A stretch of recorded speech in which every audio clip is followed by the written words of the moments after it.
Is it going to take people's jobs? It's already taking people's jobs.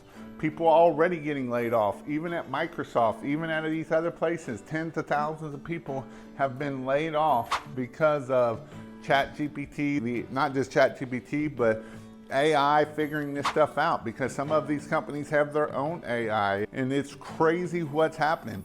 You know what Paul was doing up here, right? Literally talking to it. I usually do that in this part. I don't even have to do that because he showed you the power of what it can do for you.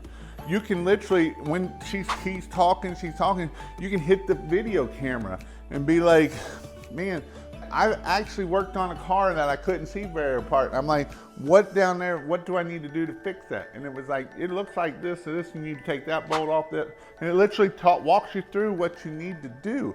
And so you can use the video and ask it about anything. You can be like, hey, with this water bottle, what's the ingredients for it? Water. It will tell you everything that's on there. It's pretty crazy what it can do. Can it take jobs? Absolutely. Who would think you would be able to be coached by AI that's got all the knowledge? Because everything that Ed Mylett puts out on the internet, every podcast, everything he does, AI knows all of it. It knows every bit of it.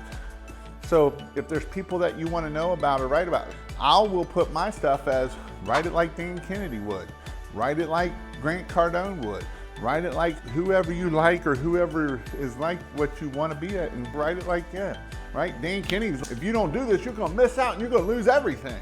Or Grant Cardone's, just 10x it.